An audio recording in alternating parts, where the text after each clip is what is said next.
There's something about Donner Lake that feels different when the weather turns. Maybe it's the wind echoing off the mountains. Or maybe it's something older. Something that's been here since 1847.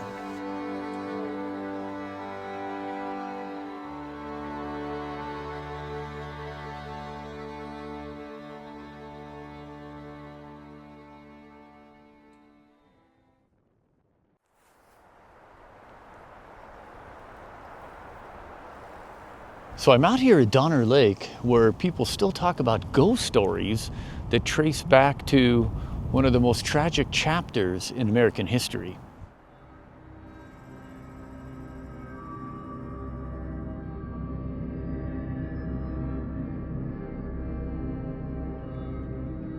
The Donner Party set out chasing a dream. There were about 90 people heading from Illinois to California, hoping for a better life. But this very location turned that dream into a nightmare. The snow came early that year and didn't stop. They got trapped up here, completely cut off. Their wagons buried, their food ran out, and day after day, things got worse. People started dying from cold and hunger. Eventually, some of the survivors did the unthinkable. They turned to cannibalism.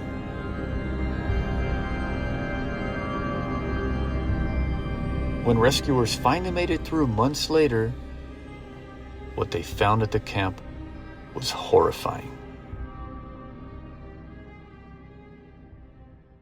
Boy, I gotta tell you that the sounds around here are creepy. Just the sounds of the trees. Then I heard knocking on that side of the forest over there, and whoo, man, just being alone out here, pretty scary. For generations, visitors and locals alike have spoken about strange happenings in these woods, things that seem to echo from that long, bitter winter nearly 2 centuries ago. All right, so let's talk a little bit about the different types of hauntings that have been reported around the area.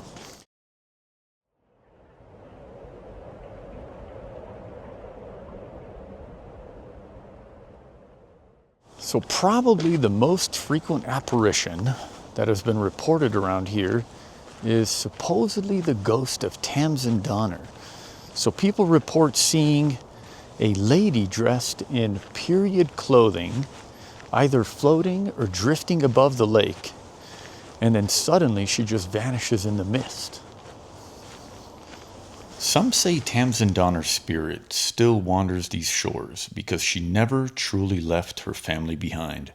In the winter of 1846, trapped by relentless snow and starvation, she refused to abandon her husband, who lay dying in their cabin. While others fled in search of rescue, Tamsin stayed and perished here. Some believed her ghost still lingers, tied to this place by love, loss, and the horror of what happened on these frozen shores.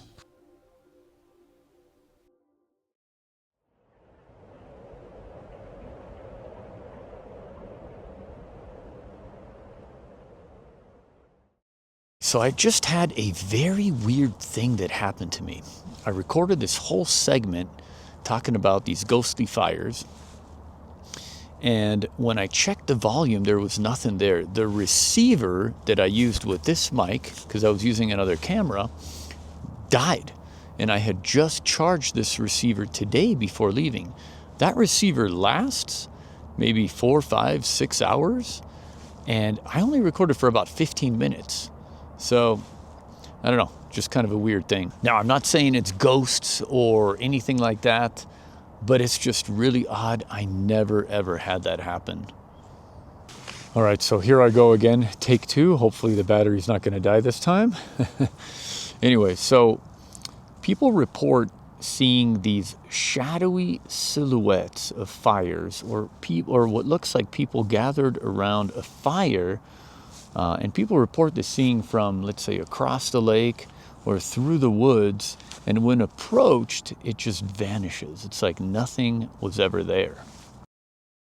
Many believe those ghostly campfires are echoes, residual imprints left behind by the Donner Party's final nights. As the trapped pioneers huddle together to stay warm, their fear and suffering may have etched themselves into the land. Paranormal researchers call it a stone tape effect, where intense emotion leaves an energy recording that replays under the right conditions. Just fragments of the past, replaying over and over like the mountain itself remembering what happened here.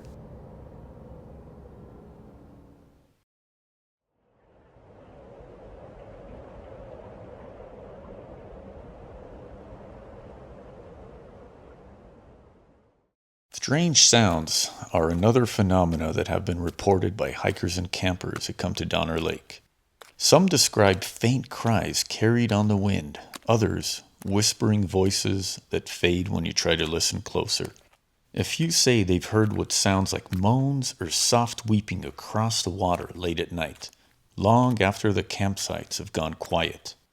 Rangers have searched the area during these reports and found no one. No animals, no wind patterns that could explain the sounds. Locals believe it could be restless spirits of those who perished here during the tragedy. Frozen voices calling out from the past, replaying their final moments in the mountain. Whether it's the wind, the lake, or something else entirely, those who've heard it say one thing is for sure. Once you've heard those cries, you'll never forget them.